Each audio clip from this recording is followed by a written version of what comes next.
Good morning दोस्तों। हम आपको लिए 8 नंबर का क्वेश्चन लेकर आए हैं। केवल समझाएंगे, आप घर से बढ़िया से सॉल्व देखिएगा, बढ़िया से करिएगा, क्या है क्या नहीं। आप केवल एक बार मेरे साथ देखिएगा और जाइए छाप कर चले आइएगा। कोई आपको रोक नहीं पाएगा, आपकी यदि क्षमता है करने के लिए, क्योंकि आप इतना पढ़े हैं, मेहनत किए हैं, दिन रात एक कर दिए हैं।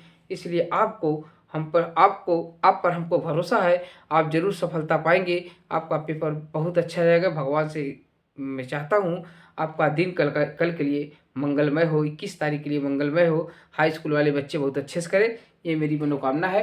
तो एक सवाल देख लेते हैं, हाइट एंड डिस्टेंस, जो आपको 8 नंबर का पूछा जाता है। बहुत ही इंपॉर्टेंट है। कुछ क्वेश्चन आप जानिए। जैसे कोई व्यक्ति किसी खंभे से 30 अंश के कोण पर किसी खंभे को देखता है। जब 30 मीटर आगे जाता है तो उसका कोण 60 अंश हो जाता है। तो बताइए उस मीनार या खंभे की ऊंचाई क्या है और इसकी क्षैतिज दूरी कहाँ पर लिखा है। तो आप पहले ये जानते रहिए। जैसे हम सीधे खंभे के नजदीक या मकान मंजिल के नजदीक जाते हैं तो हमारा कोण का मान घट रहा है, कोण का मान बढ़ रहा है, तो जानिए कि ये मंजिल की ओर जा रहा है। अगर ये कोण का मान घटता हुआ जा रहा है तो जानिए कि ये मंजिल से दूर जा रहा है। इतना आप ध्यान दीजिएगा। तो इसकी ऊंचाई मान लीजिए मीनार की ऊंचाई एच है और बिंदु ए पर खड़ा है, 30 मीटर बी पर पहुंचा है, तो उसकी दूरी एक्स बचती है। अब हम क्या करते हैं, DCM जितने आंशिक मान बना रहा है उतना पहले आप समीकरण बनाइएगा। पहले माना मीनार की ऊंचाई DC है तथा बिंदु ए से 30 सेंटीमीटर बी पर पहुंचता है। बी से सी की दूरी मान लीजिए यक्स है। अब यहां से अगर दूरी रखते हैं तो आप मानिएगा AC बराबर 30 प्लस यक्स, क्योंकि यश दोनों ही स्थिति में यश देखता है। और जब यश देखता है तो यश बराबर दोनों समीकरण से बराबर कर लेंगे और उसके बाद मान को रखिएगा। जब यश का मान विलुप्त कर देंगे तो यक्स का मान निकल आएगा। जब यक्स का मान जो है कि निकल आए, समीकरण में रख दीजिए यश का मान। जैसे ही आप लेते हैं, हम आप लिख लीजिएगा मानना होना, ये हम नहीं लिख रहे हैं, केवल शॉर्ट में बता रहे हैं आपको। त्रिभुज DCA में tan 30 अंश बराबर, ये आपका DC लिखिएगा, बहुत अच्छे लिखिएगा, DC बटे AC आप करिएगा। अब इसकी वैल्यू आप रखिएगा 1/3, इसकी वैल्यू H बटे x प्लस 30 अंश। अब यहाँ H निकाल लीजिएगा, H बराबर x प्लस 30 अंश बटे, इसकी वैल्यू आप निकाल लीजिएगा, इसकी वैल्यू आपका आ जाएगा 3। इक्वेशन नंबर फर्स्ट मानिएगा। पहले 30 अंश लिए यहां से, अब 60 अंश लिए। त्रिभुज DCB में tan 60 अंश बराबर, ये वैल्यू फिर यही है DC बटे BC। अब इसकी वैल्यू हमारा होता है 3, इसकी वैल्यू H, इसकी वैल्यू x। अगर हम इसका यहाँ गुणा कर देते हैं तो हमारा हो जाएगा H बराबर 3x। अब हम समीकरण 2 दोनों में हमने x का मान निकाला है। बस ये इसका मान यहाँ रख दीजिए, इसका मान यहाँ रख दीजिए, तो आपका जाएगा समीकरण 1 तथा 2 से, अगर 2 से हम चलते हैं भैया तो हम ये मान यहाँ रख देते हैं, आ जाता है हमारा 3x इक्वल x प्लस 30 बटे 3। इसका हम मल्टीप्लाई करेंगे, 3x बराबर x प्लस 30। अब इसको यहाँ घटाएंगे भैया तो 2x बराबर 30, तो x बराबर हमारा आ जाएगा 15 मीटर। अगर हम 15 मीटर जाते हैं तो हमारी ऊंचाई कितनी होगी उस मीनार की, तो हम यहाँ x का स्थान जहाँ x और इसकी वैल्यू है तो ऊंचाई निकालेंगे, तो यहाँ लिखेंगे x का मान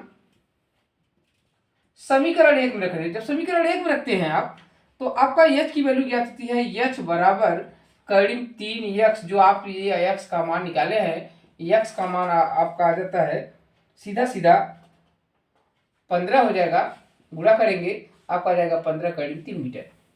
ये ऐसे सवाल आपको पूछे जाएंगे, हमने सामने थोड़ा आप बना के लिखिएगा ताकि अच्छा लगे और बेस्ट लगे। कोई भी देखे तो लगेगा हाँ आप कुछ कर आए हैं, कुछ बना कर आएंगे, कुछ पाएंगे, कुछ खोना नहीं है, केवल पाना है। आप सीखिए, केवल हमको आगे जाना है। पाना है तो कुछ खोना है, आगे हमको जाना है। लेकिन खोना क्या है कि थोड़ा मेहनत कर लेंगे, थोड़ी एनर्जी को खोइए, उसके बाद पाएंगे तो जरूर। जब पाएंगे तो भी तो आगे आएंगे। चलिए नेक्स्ट चलते हैं, अगले क्वेश्चन में थोड़ा सा देख लेते हैं। ये तो हाइट एंड डिस्टेंस की बात हुई। अब थोड़ा हम चलते हैं मेंसुरेशन में क्या होता है क्षेत्रमिति में। जैसे बेलन एक आकृति है, जैसे ये एक ये हमारा आकृति है। आकृति में ऊपरी भाग शंक्वाकार है और निचला भाग जो है कि अर्धगोला है। पूछेगा इसको इसकी संपूर्ण पृष्ठ क्या होगी। तो संपूर्ण पृष्ठ हमको ज्ञात करने के लिए हमको क्या करना होगा कि जैसे कपड़ा को लगाते हैं, पूरा ढकते हैं ना, उसी प्रकार भी ये समझ लीजिए, यहाँ से कपड़ा लगा इतना, फिर इतना कपड़ा, अर्थात ये होगा शंकु का वक्र पृष्ठ प्लस अर्धगोले का वक्र पृष्ठ। दोनों वक्र पृष्ठ को जोड़ देते हैं तो पूरे कपड़े की पूरी संपूर्ण पृष्ठ आकृति आती है। ये जानिएगा। अगर पूछा गया कि कुल कितना आयतन होगा तो बेलन का आयतन, शंकु का आयतन, और इसका वक्र पृष्ठ हमारा भैया होता है पाई आर एल, और इसका वक्र पृष्ठ होता है भैया 2 पाई आर स्क्वायर। अगर दोनों को जोड़ देंगे तो संपूर्ण आकृति का संपूर्ण पृष्ठ आ जाएगा, क्योंकि संपूर्ण पृष्ठ में शंकु है और आपका क्या है, अर्धगोला है। और जैसे इस आकृति में इस प्रकार हो जाता है, अब बम बिगड़ाओ धम्म से बोले, ऐसी बात को हम देखते हैं। बम बिगड़ाओ धम्म से बोले, जैसे मान लीजिए एक बेलन है, एक रॉकेट है। जैसे रॉकेट निचला भाग इस प्रकार है और ऊपरी भाग इस प्रकार है, और इस प्रकार ये आकृति बनी हुई है। आकृति आपको दर्शाया जाएगा, नहीं तो आकृति बताया जाएगा कि निचला एक बेलन है जो समान आधार के है। समान आधार मान लीजिए, अगर यहाँ पर आपका मान लीजिए 7 सेंटीमीटर का है, अब इसकी ऊंचाई भी मान लीजिए आपकी 25 सेंटीमीटर को, और उसके बाद ध्यान दीजिएगा मान लीजिए 24 सेंटीमीटर का है, और इसके बाद यहाँ से इसकी ऊंचाई मान लीजिए आपका 10 सेंटीमीटर, मतलब 185 सेंटीमीटर दिया हो, और इसका जो इसका आधार होगा वही तो इसका आधार होगा भैया ना। और जो आधार होगा तो पूछेगा इसको बनाने में कितने मेटल की आवश्यकता हो गई। मेटल की बात कर रहे हैं, मेटल की आवश्यकता कितना बनाने में इसको खर्चा आएगा। तो खर्चे आने की अगर शर्त रखे तो भैया इसका आयतन निकालिए। पहले आकृति आपको दिखाई दे रहा है शंख, पहले शंख का आयतन निकालिएगा, शंख का आयतन, फिर उसके बाद बेलन का आयतन।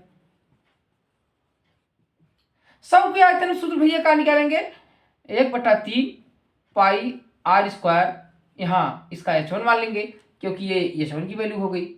अब इसकी ऊंचाई हो गई, ये h2 की वैल्यू हो गई।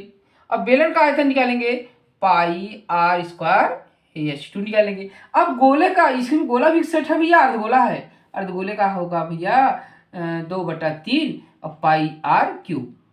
ये तीनों मानों को हम अलग अलग निकाल कर जोड़ देते हैं, पूरे मेटल का आयतन आता है। पूरा मेटल कितना लगा है ये होता है। अगर ये सेंटीमीटर क्यूब में आता है तो 1000 से हम गुणा कर देते हैं, घन में आ जाएगा कितना जो है कि आवश्यकता होती है, तो मेटल में घन। और कह दिया अगर इसी में जोड़ा, और एक प्रश्न जोड़ता है, क्या जोड़ता है कि इस मेटल का खर्च 1 किग्रा में इतना लगता है, तो आप उसके घन सेमी में इतना खर्च होता है, तो जितने घन सेमी रहे उसमें चेंज करके उतने पैसे का गुणा कर दीजिए, पूरा खर्च निकल आएगा। जैसे बता दिए रॉकेट है, दूसरी स्टेप पर चलते हैं। अगर ये रॉकेट है, इसमें कितना जो है कि कितने की आवश्यकता होगी, कितना इसको रंगने के लिए कितनी आवश्यकता होगी, तो रंगने का अर्थ अगर शर्त लगाएगा आपको तो जानिएगा यहाँ पर आपका शंकु का रंगने का, ये तो आपके मेटल की आवश्यकता हो गई, और रंगने का शर्त रखे तो आप लगाइएगा शंकु का वक्र पृष्ठ।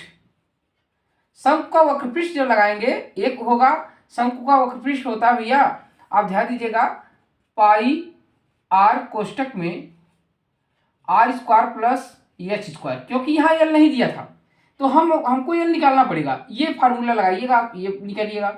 फिर उसके बाद शंकु का, बेलन का, अब ये यहाँ से आकृति, एक आकृति ये है दूसरी आकृति ये है, तीसरी आकृति है, जोड़कर बनाया गया है। अब इसमें दूसरी आकृति में आ जाते हैं बेलन का वक्र पृष्ठ, बेलन का वक्र पृष्ठ, और उसके बाद अर्धगोले का वक्र पृष्ठ, अर्धगोले का वक्र पृष्ठ। तीनों को जोड़ लीजिए। तीनों को जोड़ने के बाद तो पूरा क्षेत्रफल ज्ञात होगा, और क्षेत्रफल कहेगा इसको पेंट कराने के लिए 1 रुपया 50 पैसा दे रहा है अगर, तो आप 1 रुपया 50 पैसे के निकालने के बाद उसमें गुणा कर देंगे, आपका पूरा आंसर निकल आएगा। कभी आपका गलत हो ही नहीं सकता, मैं गारंटी लेता हूँ। प्रश्न जैसा है वैसा चलिए, आप निश्चित ही सफल पाएंगे। और एक अगले क्वेश्चन में चलते हैं थोड़ा सा। ये तो आप हो गया क्षेत्रविधि से, ऐसा प्रश्न उठाता है बार बार, केवल आपको मानेगा। अगर गुणा भाग नहीं आता तो आप छोड़ दीजिए पढ़ाई, लेकिन गुणा भाग आपको बहुत बेहतरीन तरीके से आना चाहिए, क्योंकि परीक्षा 3 घंटे की है, 3 घंटा 15 मिनट का। आप जितना स्पीड, क्योंकि 20 नंबर का आपका टिक मार्क है, वो तो हम आपको पढ़ा ही चुके हैं, वीडियो में सारे सरलता से दे चुके हैं। लेकिन ये सब बहुत अच्छा आपको कैसे करना है ये हम बता रहे हैं। इसको सॉल्व नहीं कराएंगे, सॉल्व करने के लिए थोड़ा सा हमारे वीडियो पे आगे चलकर शेयर करेंगे, आगे चलकर आप पढ़िएगा।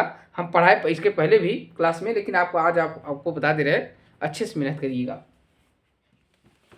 अब आप पढ़ लीजिएगा, केंद्रीय प्रवृत्ति की मापे, माध्यिका, ये सब बहुत अच्छे क्वेश्चन हैं। इसमें से कम 18, 15, 12 नंबर के क्वेश्चन आपको मिल ही जाएंगे। आप अच्छे से पढ़ेंगे तो निश्चित सफलता पाएंगे। आप 2 चरों का रैखिक समीकरण पढ़ लीजिए। आप उसके बाद पढ़ लीजिएगा 2 बिंदुओं के बीच की निर्देशांक ज्यामिति पढ़ लीजिएगा। अच्छा क्वेश्चन है, अब मेहनत करिए, जरूर सफलता पाएंगे। ये भगवान से मेरी मनोकामना है। Thank you, good night.